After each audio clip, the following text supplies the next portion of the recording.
Hey everyone, welcome back to your weekly dose of Minecraft. So I actually woke up really early today again. I woke up around 3:45 a.m. Not voluntarily. I think it's just getting hot out and stuff. And I have exams. I don't think I'm stressed out. Maybe I'm a little bit. And it's about 8 a.m. right now, so I've gotten some things done this morning and I've had time to think about what I wanted to talk about in today's episode. And I had quite a few things I wanted to talk about, but we're going to try to target one specifically, and worst case we can expand on the branches in further episodes. So I was listening, as I do, to a Slip episode this morning as I went out for a walk, and there's something he mentioned in the video that kind of triggered a memory of mine that is going to be the basis of our talk today. And basically, it's a little nugget of wisdom that I got from an 8-year-old. Ain't that a hook? Let's go actually put some of this away so we can keep on fishing. I was actually planning on doing something else, but I'm enjoying fishing and talking, so we're going to be fishing and talking. Let's see. It was the video of Slips where I think it's titled like how to do better Minecraft commentary, something along those lines. And he said kind of offhandedly that, oh, it's kind of fun. It's funny. I didn't expect to actually be breaking down my commentary like I am. And that made me think about teaching. So I am a teacher, not in the way you might be formally thinking. I'm a music teacher, and more specifically, I'm technically a guitar teacher. So basically, we have in my area a little music school, and I teach there. So I teach guitar, I teach music theory, I've taught some group lessons. For a while, I did like kind of a pre-K thing with groups of 4 to 6 kids, and we'd have like pre-K with a musical emphasis once every week. I could probably talk about that some more some other time. So yeah, the bulk of our lessons and courses are basically private. So it's one-on-one, you with your student. Sometimes you get like groups of 2. It may be like a parent and their kid, or 2 friends. Every now and again, we get some bands. But for the most part, the big bulk of our courses are private lessons between the teacher and the student. And there's a few things that I've been wanting to talk about concerning that. We'll probably come back to it in further episodes. By the way, I should probably mention, this is all going to come back to the 2-week Minecraft phase, and why I think it actually might not be a bad thing for some people. And it could probably be okay if you do play in that way. So what Slip said that kind of triggered the memory is he just said, yeah, I'm breaking down my commentary, and that's interesting. I wasn't expecting that. And what I've noticed when teaching is that I am a lot better at my craft now overall than I was when I got into teaching and I got the role. I won't lie to you, my actual physical skills and motor skills playing guitar have probably gone down some because I just don't practice anymore as much. Rarely, barely any. In the last episode I mentioned going back to school for a degree, so, you know, I've been doing that and focusing more on that. I haven't had the desire to play as much or to practice as much. That's kind of off topic. We can talk about it some other time. Through teaching, I noticed that it's like one of the best ways to actually further your knowledge and actually understand what you're doing. And let's take picking, for example. So if you don't know what I'm talking about, when you play guitar, typically your left hand, or your fretting hand, which is the one that actually plays the strings, like presses down on the strings on the neck of the guitar, chooses the notes that you're going to play. And the other hand picks the notes, be it with your fingers, be it with a pick. For this example, we're going to talk about using a pick. So worst case, if you have no clue what I'm talking about, just go look it up. So picking, apart from maybe when I first picked up the guitar and my uncle like showed me like, hey, this is a pick, try this. And maybe like some tutorials here and there. No one formally like sat down and told me how to hold the darn thing and how to use it. Through my whole first college degree with private guitar lessons, not once did my teacher and I sit down and actually work on how I hold my pick. And I have a high suspicion that it isn't because I hold it perfectly all the time. At that point, it was a thing that, I would work on certain techniques and ways to hold it. Maybe you slant it, maybe you keep it flat, maybe you change your angle depending on how you're playing your phrase or whatever. But then, okay, a few years down the line and I'm teaching guitar, people who have never held a guitar before or who have, and at some point you notice their right hand or their picking hand is doing some funny business. So then you get to the point where like, okay, well, yeah, holding a pick isn't natural. It's kind of awkward. It's not normal. You don't hold things like that in your everyday life. So you'd think it'd be actually simple. It's just like, well, just hold the darn thing. But no, there's actually a technique to it. So then you get to actually teaching that to someone. Cool. So here's a pick. Here's how it's supposed to be held. And here's what it looks like when you're playing with it. The thing is, none of us are built the same. None of our hands are built the same. There's so many picks available, and none of our guitars are exactly the same. Through teaching it was probably like the first time that I actually was introspective and actually paid attention concretely to what I was doing technically on a physical level with the pick to hold it. Not only was I actually like looking at it and trying to figure out how I was doing what I was doing, but then you have the you have like the extra layer of trying to figure out, okay, I'm holding it this way. Why am I holding it this way? What benefit does it give me to hold it this way? And why should you hold it this way? And doing that mostly on the fly, because the student's there in front of you, is a learning experience for the student and for yourself, because you probably have a bunch of things like that where you do it kind of subconsciously, not knowing like why exactly, but then you take time to like analyze it. There probably is a good reason that you're doing it. You just haven't like focused on it yet. And then once you find that, what I've learned is that once you know the why you're doing it, it's a lot easier to teach it to your students, because like I said earlier, everyone's built different. So if you just say, hold it this way, that sometimes isn't exactly a good instruction and is not necessarily doable for everyone. I have this student where her thumb specifically, it just does this freaky thing that mine doesn't do. Where her joint is, let's say for her thumb, you start from the tip. So you have the tip of the thumb with the fingernail. You have your first joint. You have a second joint. And there's like a third one. I don't know if it's technically a joint, but like nearer to where your palm is. And I swear that section of her hand just like pokes out up and back more than anyone else I've ever seen or I've ever cared to pay attention to. So no matter how much she could try, her technique is not going to look like my technique exactly. Our hands just aren't doing the same thing. But if I can... I've just realized that I've switched subjects, so we'll come back to what I was talking about earlier. Okay, so if I... to switch... yeah, okay.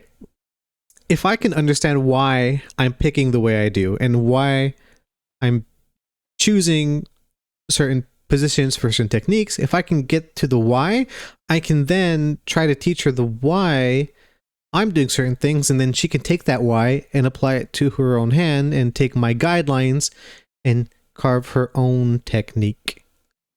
Because like there's no one learns exactly the same, and no one's final result is going to be exactly the same. And I've pretty much noticed that the best thing is like guidelines, but straight up rules don't really work when you're learning to play an instrument Or at least guitar. I should probably stick to what I know. At least guitar.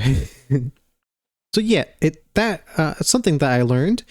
And then to further that kind of thought, for the student side, no matter what I can show them or what they can look up online, nothing is going to teach them more than actually just doing it. Like, take the pick, use it, figure something out. Like, it's your body, your hands, your brain, they're not going to coordinate, they're not going to communicate well if you don't just try it. You could like look up so many technique things and guidelines and tips and stuff, but if you don't actually do it, it's like if your hands or your brain doesn't have an actual concrete way to link that knowledge together. But when you actually start doing it, it does. It's never perfect. You'll probably do something funny. You'll probably play something in a way that, in a sense, is a bad habit and you might have to correct later. And we do try to catch those early and not learn them so we don't have to spend time unlearning them.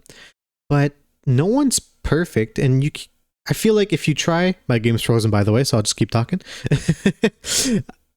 I think if you just like get stuck in trying to find tips and tricks without actually doing it, you'll never get past that phase.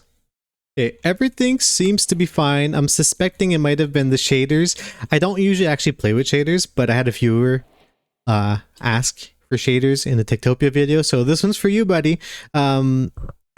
Since we're just talking and fishing, I thought it was fine. But yeah, so you're gonna have to apologize. Hopefully, if you made this far, you're enjoying it. This video actually might be a mashup of what was supposed to be 2 videos because I've like instantly switched topics off rip. But we're having fun, so it's fine. So we'll keep on this one, and then we'll switch to the 2-week Minecraft thing later. I'll try to link them a little bit. So yeah, if we bring that idea and bring it back to Minecraft, so there's this whole like depth of things that you can learn in Minecraft. So let's say we split it into 2 categories, which is like commonly redstone and building. And even then, like, you know, most people I think are actually more fluid than just purely builders and purely redstoners. Sometimes it's just you're scared to try one thing. Let's say we're talking about building. So you get into building and then you find tips, try to find ways to get better at building. So you look up videos to use tips and apply those. Just like anything else, if you like consume a whole bunch of videos, you'll probably remember a few of those things and actually get better at building. But nothing is going to like actually concretely make you get better at building than building. If you do go and take not take lessons for Minecraft building, but if you do like watch videos and try to find tips and stuff, well, take that and like actually go and use it. Once you start doing it, it won't be perfect, but then at least it'll give something for your brain to latch onto to compare, and then that aids in more deep understanding, I find. So let's take an example from our world here. This wall, right? The whole right section is not textured yet, which actually was what we were supposed to do today. So here's textured, here is not. I am not a good texturer. It's not something that I've done a lot of, and it's not something that I've practiced a lot. I've seen tips videos, tips and tricks, and all sorts of things. You know, I've watched B-dubs and stuff, but all those tips and tricks don't do anything if I don't start applying them. So like this wall is an example of me actually applying it. It's not massive, but at first we had andesite. I switched out for all stone bricks, and then from here I went ahead and tried texturing it. So I got some cracked, some mossy, some actual stone, and that's about it. There's a piece of tuff like here because it's in the shadow. And doing it concretely in the world on a small scale, however, I think is making me learn it and understand the concepts a bit more. So if you'll notice that there are stone bits in it, there's like an andesite here, but for the most part, this stone, to my eyes at least, especially when there's no shaders, is a bit lighter than the rest of the bricks. So I put like them sparsely on top to keep the darker stuff on the bottom. There's a bit of mossiness here, but for the most part, I've kept it all to where the grass is because there's already green here, so it ties in a bit more. Is it perfect? Probably not. I don't know, but I think it looks good. It looks better than it when it was just andesite. And now that I've actually started applying it and practicing it here, I've practiced it a bit in my roof, somewhat in the house, but the house, you know, except for like this and there, might be a bit too small scale for at least my liking in terms of texturing, because I like it when it's up close, that it actually looks clean and nice. But if I had just consumed 10 hours of tips and tricks videos, you know, probably by the time hour 10 came around, I don't remember what I saw from hour 1 to 9. And if I don't apply it, there's nothing for me to latch onto and build up on. And then once you actually do apply it, then it's easier to stack knowledge. You know, it's cumulative. Now, I've seen a lot of discourse lately around like B-dubs and that style of building and over texturing and how people are tired of it, which I think is kind of silly because like it's YouTube and it's Minecraft. You're tired of seeing it, just stop looking at it. But I could probably understand like maybe oversaturation in the market or something. I don't know. I won't talk for those people. And those people sounds aggressive, but I mean, like, if they can share their own opinions. So like if you think B-dubs, for example, he's heralded as like one of the best builders, one of the best texturers, and yeah, I would agree. I'm pretty sure B-dubs, you know, on his own spends a lot of time learning things and then trying to apply it. I'm pretty sure he didn't just consume a whole bunch of stuff and then just like magically his builds look the way they do. And then through time and through compounding knowledge, that's when you end up with something that looks like mastery level. So yeah, I guess to end this point in this part of the video, be it in Minecraft or anything else in life, if you want to like get into it or learn something, I think you should probably just do it and then worry about fixing it later and cleaning it and getting better and learning tips and tricks. I think it's very easy to get bogged down in the details and like actually not applying anything that you're learning. And you'll have fun. Don't worry about making mistakes. You'll fix them. Sometimes it takes a bit more time, but that's fine. So now to pivot a little bit, we're going to come back to the teaching thing. So the 2-week Minecraft phase, the 2-week Minecraft phase and Forever Worlds are kind of topics that kind of go hand in hand and have been popular for a while now. And there are a lot of videos on either starting Forever Worlds or beating the 2-week Minecraft phase.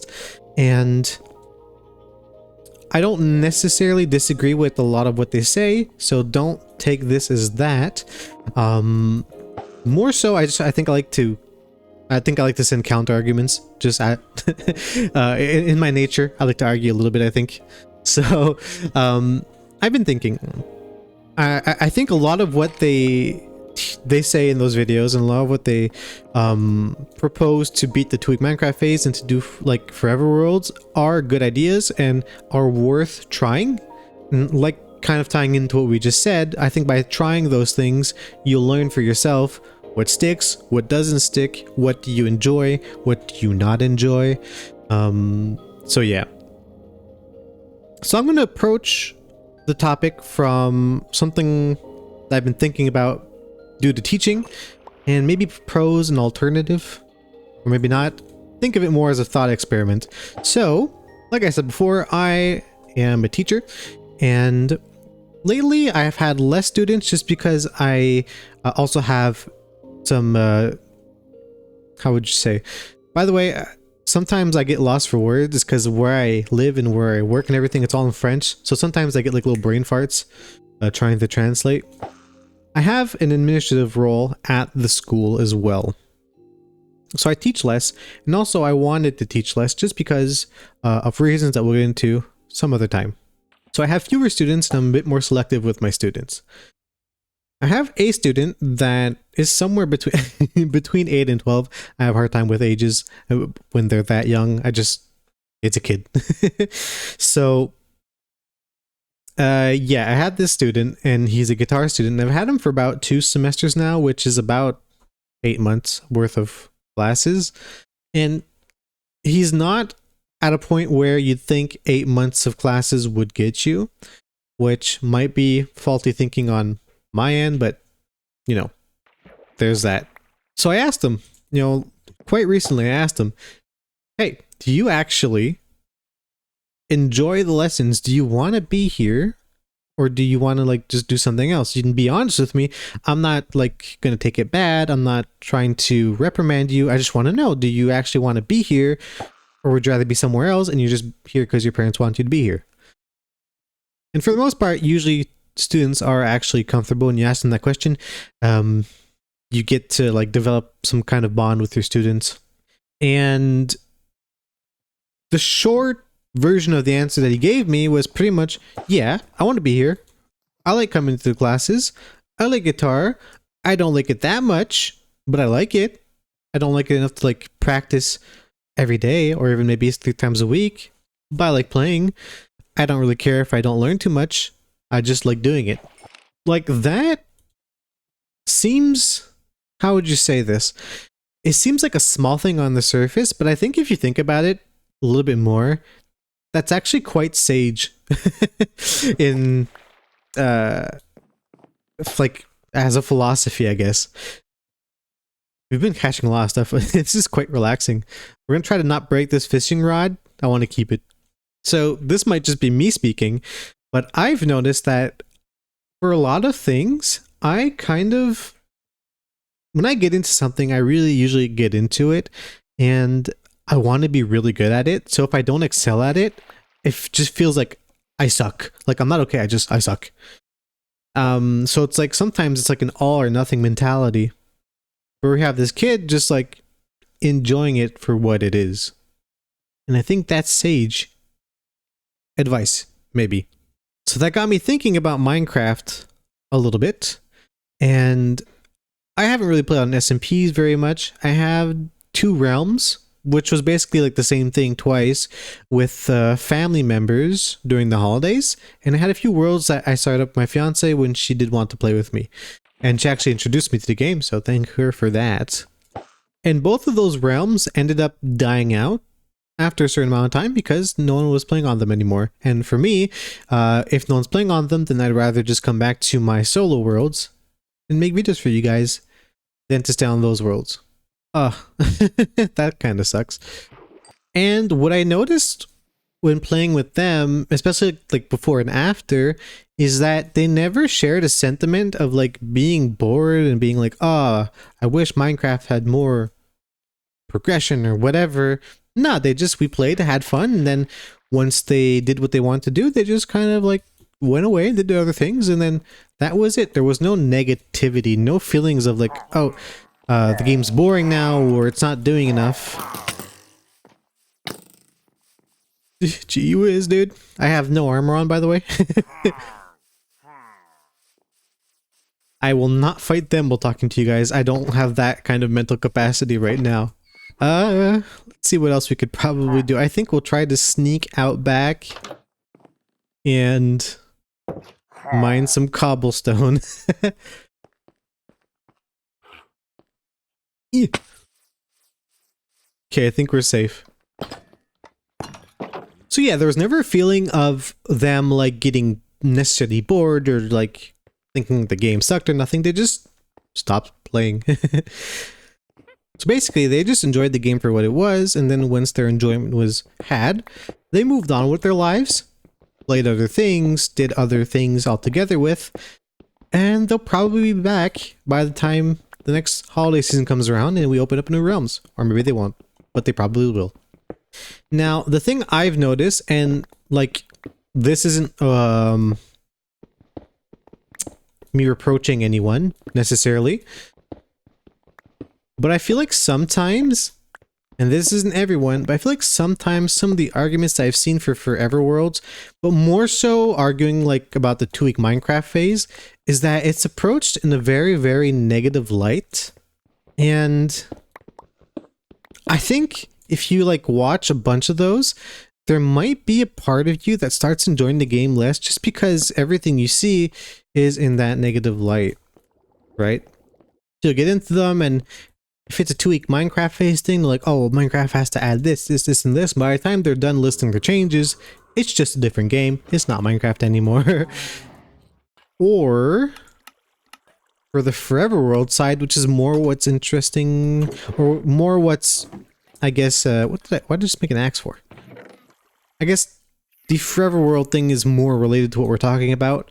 Sometimes it almost feels like either there's like a sort of moral high ground to having a Forever World, like you're better if you do that, and if you're playing in 2-week Minecraft phases, and it could be like longer than 2 weeks, we're just using that as our catchphrase, then you're doing it wrong.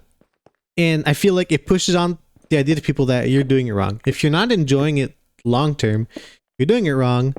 And then I think for some people, it's like if you can't do it long term and you don't enjoy it for more than whatever weeks, then you're not enjoying it right, and just stop. What's the point?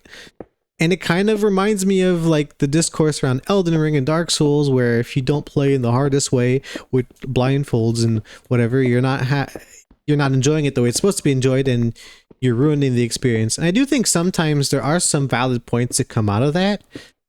But by the same token, it's like, dude, just play the game. Not everyone's going to play the way you do. And yeah, that's it. I think for me, actually, part of the reason I put off starting this world for so long and stuck with my other one, even though I did want to like switch things up, was because of that. I felt like it was almost like I was doing a bad thing by switching up worlds. But now that I've done the switch, I'm happy I did. Alright, I'll be honest with you. Those pillagers kind of shook me up, and now I'm all scatterbrained. But yeah, I do think having a forever world or a really long-term world is where the game gets really interesting. Seeing how things evolve over time and having a bunch of progress that you can look back on in however many years. But that's how I enjoy the game. So of course I think that. And I think what a lot of people forget, once again, not pointing any fingers, and I don't think they mean harm, and I don't think they're necessarily wrong. I think what a lot of people forget when recommending such things is like, of course you think that. You're the kind of person that would start a YouTube channel to play Minecraft. Of course you'd enjoy it long term, right?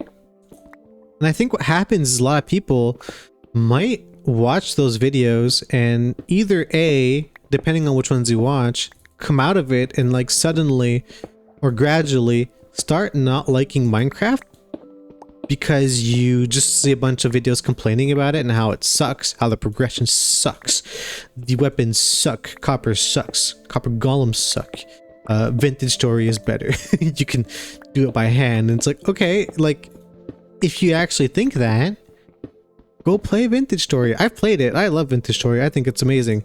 I just don't play it as much because it's really time consuming. I don't have time to play all the time, and when I do play, I tend to gravitate more towards Minecraft, where I can get things done just more so over time.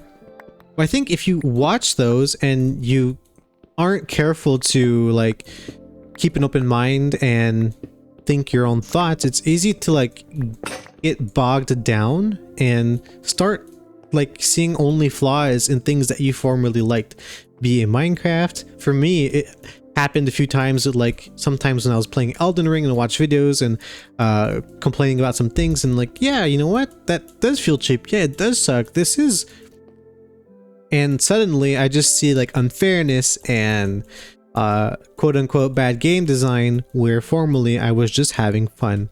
I think that same trap can happen for Minecraft. And yeah, I think I might have divulged once more from, not divulged, but diverged from the point a bit. I think sometimes you watch those Forever World videos and you feel like, okay, if I can't maintain a forever world, if I just end up playing a 2.8 Minecraft phase, I'm not doing it right. So I should probably just I can't enjoy Minecraft. But like my sister, like she does play Minecraft, but I don't think she's ever had a long-term world. She just like makes new ones every now and again, does a thing. Once her thing's done, starts a new one, and she enjoys it. We do the realms, same thing. Hops in, does her thing. After a while, her thing's done. Stops playing, start a new realm. So the same way my student found like exactly what he wanted out of the guitar and how much he enjoyed it, and like doesn't want to necessarily force himself to enjoy it the way I might think he should, or the way like a professional would. I think if you play Minecraft in 2-week phases and that's how you get your enjoyment, and you've tried having forever worlds but you just never stick with them, and you don't enjoy post end game, or you really dig the beginning of the game, if you've tried out those tips, and if you've tried having a long-term world and you've come to that conclusion, I think it's okay for you to just be okay with that and just play that way. And by the same token, if you've done that and you found out that like, okay, the end game doesn't have nothing to offer you, and oh, you've also been playing Minecraft for 25 years, which I know hasn't been, you know, it doesn't exist for 25 years, but you've been playing for forever and you don't enjoy it after the end game, and you've experienced it so many times, like I think it's okay to move on to some other things. Like if maybe instead of trying to spend all your time trying to change Minecraft into what you want it to be, if you can't do that, I think it's okay to explore some other things. Go try out Vintage Story. Go try Hytale. Go try something else. You want progression? Go play Soulsborne. You know, go play an RPG or something. Go try it out. Like, if it gets to the point where it's just like negativity every time you log on, then maybe it's okay to move on to something else. Alright, so I think I'm going to end it here. I know I've diverted pretty much from my main point, probably because I started off by diverging from my main point. If you've made it this far, thank you. I'm surprised. Hope you enjoyed it. I'm going to go put my mess away and maybe get to studying. I have an exam this afternoon, so I'm going to get some last minute just like revisions in to make sure I'm all ready. I hope this talk made some sort of sense to you. Like I said, for the first half, mostly, like, if you want to try something, you want to learn something, look for resources, but honestly, just try it, man. Want to try redstone? Try redstone. Once you actually get your hands dirty and start doing it, your brain will probably have an easier time actually learning the thing because you'll have a reference. As for the 2-week Minecraft phase thing, I don't know. I guess I was just thinking out loud. There's no real point. I guess don't feel like there's a moral high ground to having a forever world. I think it's cool. I'm more in that camp, but I've restarted. Most YouTubers that you've seen and that who still preach forever worlds have played the multiple worlds and restarted. It's okay. You can always come back. Minecraft is fun. It's a great game. I don't think you should get stressed out about like having to play forever or whatnot. Just, I think, let yourself have fun and then find what you enjoy. And then once you do find what you enjoy, lean into that. And that might be like the best way to play. I don't know. Who knows what I'm talking about? Thank you for listening to this weekly dose of Minecraft. I hope you enjoyed. I hope you got something out of it. And I'll see y'all next week. See ya. Hey, it's a post-editing Zordo here, and I just wanted to come in quickly before letting y'all go. And I realized that this one maybe sounded preachy and even reprimandy at some points, and just not, it wasn't the point. Just keep in mind that a lot of what I'm saying is also reflected back upon me. It's like me pointing a mirror at myself and reminding myself that the way I enjoy things and the way I do things and learn things is me, and to be open to how other people enjoy things and learn things. And yeah, so I hope that was clear. I'm not an authority on anything. I just want to share my opinion. So I'll see y'all next time. Have a good one.